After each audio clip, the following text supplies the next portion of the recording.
A very good morning all. This is Geeta from BLJDEV Jakhal, and today we will do chapter number 2nd, and chapter name is Birdie Will You Pet, written by W. Ellingham, means Williams Ellingham.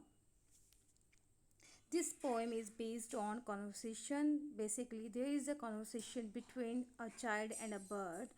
एक इसमें छोटी सी बच्ची होती है जो bird को ऐसे पेट रखना चाहती है और उसको अपनी तरफ अट्रैक्ट करने के लिए बहुत सी बातें कहती है, लाइक कि उसको वो बहुत सारी महंगी महंगी चीज़ें देगी जिससे वो बर्ड है इन्फ्लुएंस हो जाए एज अ पेट रहने के लिए। बट बर्ड जो होता है रिफ्यूज़ कर देता है सब कुछ ही, जो भी कंफर्ट्स वो प्रोवाइड ऑफ़र करती है उन कंफर्ट्स को रिफ्यूज़ कर देता है। So here is a poem. Child, birdie birdie will you pet, summer time is far away yet. कहते हैं कि वो बर्ड को बर्डी कहती है, प्यार से उसको अपनी तरफ अट्रैक्ट करने के लिए बर्डी बोलती है। Birdie birdie will you pet, summer time is far away yet. कहते कि बर्डी क्या तुम मेरी पेट बनोगी, अभी तो गर्मी आने में बहुत टाइम है। You will have silken coils and a velvet bed. कहते कि तुम्हें क्या कुछ प्रोवाइड होगा कि एक तो सिल्क की रजाई और वेलवेट का bed, and A pillow of satin for your head. कहते कि एक मैं क्या दूंगी, साटन का पिल्लो दूंगी तुम्हारे सिर के लिए। अब बर्डी क्या रिप्लाई करती है, I would rather sleep in the ivy wall. कहते कि मैं आईवी वॉल पे सोना प्रेफर करूँगा या करूँगी। नो रेन्स कम थ्रू तो आई हेयर इट फॉल। कहते वहाँ पे तो कोई बारिश भी नहीं आएगी, बल्कि मैं वहाँ पे उसकी बारिश की गिरने की आवाज़ सुन सकती हूँ। द सन पीस की एट डॉन ऑफ डे। कहते कि जब भी सूरज की पहली किरणें आएंगी तो उस पर पीप करेंगी, पड़ेंगी। And I sing and wing away and away. कहते मैं गाऊंगी और झूमूंगी, अवे एंड अवे। अभी चाइल्ड फिर उसको अट्रैक्ट करने के लिए कुछ बोलती है, देखते हैं क्या बोलती है। Oh birdie birdie will you pet. Again वही लाइन कहती है कि तुम मेरी पेट बनोगी। Diamond stones and amber and jet. कहते कि मैं तुम्हें डायमंड स्टोन्स की, अम्बेर की, जेट की माला दूंगी। ठीक है। We will string on a necklace fair and fine. कहते उसको हम पिरोएंगे, जैसे एक धागे में पिरोते होते हैं उसको पिरोएंगे, बहुत ही अच्छे तरीके से उसको पिरोएंगे और वो चीज़ें मैं तुम्हें दूंगी।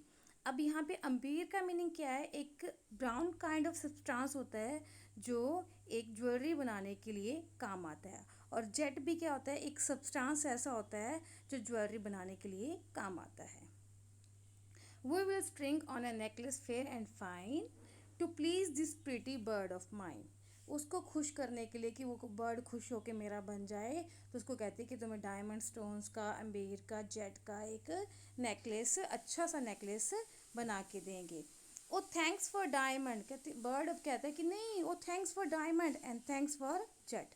कहते डायमंड्स के लिए, जेट के लिए बहुत शुक्रिया, but here is something daintier yet.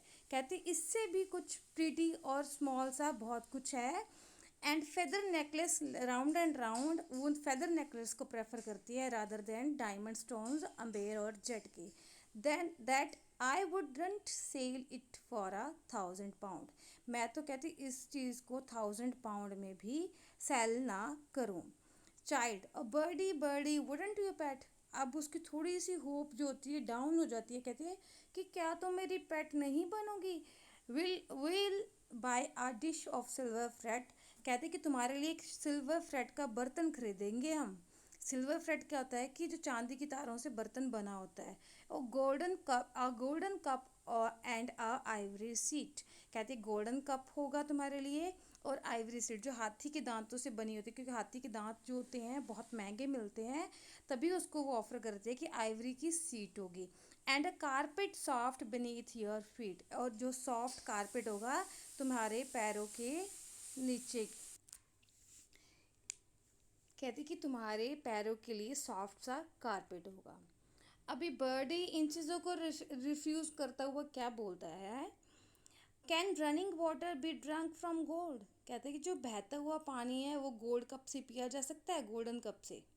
Can a silver dish the forest hold, कहते जो तुम्हारा सिल्वर का बर्तन है वो सारे जंगल को होल्ड कर सकता है, अपने अंदर समा सकता है।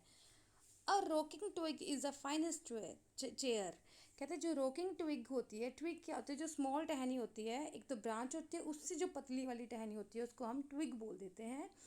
और rocking twig is the finest chair, कहते सबसे अच्छी चेयर वही है। And the softest path lie through the air, जो सॉफ्टेस्ट पाथ, मतलब उसने एक कारपेट को सॉफ्ट बोला था, अब उसी को कॉन्ट्राडिक्ट करते हुए वो बोलती है कि जो सबसे सबसे सॉफ्टेस्ट पाथ है वो हवा में है।